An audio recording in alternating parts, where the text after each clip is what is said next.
Martin, balik sa'yo. Kasi recently naging paborito ka ng mga nude photos sightings. Wow! Mga nangongolekta, parang may mga nangongolekta ng mga pictures mo na naka-nude. Ano ba yun? Ba't paborito ka? Kasi Hindi ko po alam, parang pansin ko ang dami na pong lumabas eh. Parang una merong kissing photo, which is na-prove naman na hindi ako. Tapos itong recent lang, na nakabuyang yun talaga yung ano, di ba? Naka ano? Alin? Basta may lumabas. Naka ano? Position. Hindi, wala lang. Kasi wala, pinagtatawanan ko lang kasi as long as na hindi naman na-apektuhan yung family ko. Kasi, wala. Okay. Hindi, yun. Parang ako, as long as na hindi na-apektuhan naman yung family. Parang sinabi, actually tinanong sa akin ng mom, Mart, ikaw ba to? Pinakita talaga sa'yo ng nanay mo. Oo, kasi sabi ko, hindi Sabi niya, okay. Ganun lang ka-casual yung question. Tsaka, pero actually, nagulat ako kasi sa Twitter, ang dami kasi ano sa akin, tag. Sakita ako. Siyempre, una ko, wow, gulat ako.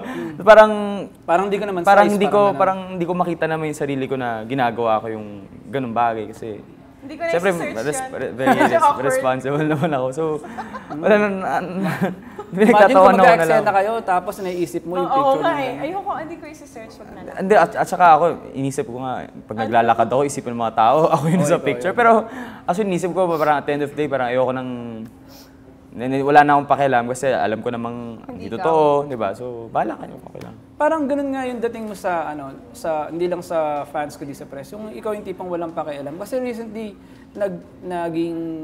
meron kayo yung karelasyon. Yung ang papel niyo ni Mark is lovers. Despite dun sa mga patuloy pa rin mga chismis about doubting your gender, your preference. Hindi kasi ako dito, artista ako, mahal ko yung ginagawa ko yung craft. So dahil lang sa mga chismis na yan, ililimit ko yung mga gusto kong gawin na iba't ibang roles. Hindi Tumigay ka na. Hindi kasi parang chinichismis ako na bading, na chinichismis yung na gay ako.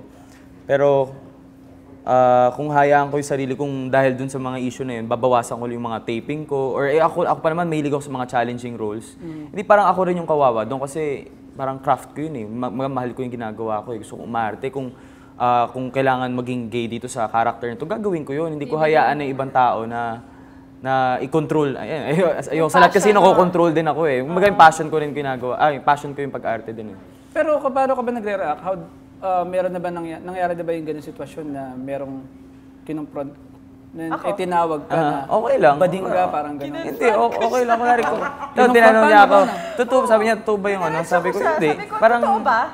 Oo. Tapos parang, sabi niya, hindi. So, sabi ko, hindi. Tapos parang, hindi ako, sobrang casual. Nagulat lang ako. Nagulat lang siya kasi workshop yun eh. Tsaka, hindi ko na kailangan, parang ayokong maging sobrang defensive sa isang bagay na alam ko naman sa sarili ko. So, ako, tanongin niyo ako, sagutin ko ng diretso. Pero kasi ilang beses ko na kasi sinagot sa mga interview. So, ilang beses ko nang, basta madami nang tinanong yan, sinagot ko na ilang beses na. So, yun lang. Nakakapikon na ba? Hindi naman. Actually, kahit tanong niyo ako araw-araw, okay lang. Hindi naman. Okay lang sa akin. Kahit araw-araw daw. Okay lang sa akin. Ako naman, sa taping ha? may respeto naman ako. Tapos pag tinanong ako, sasagutin ko din. Diba? Yun lang. Oy, kasi naano na tayo sa mga intriga. Yung susunod na eksena natin dito sa Pep Talk ay yung Pep Talk Challenge. Okay.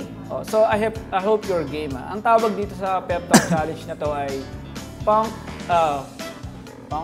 Punch Drunk Love.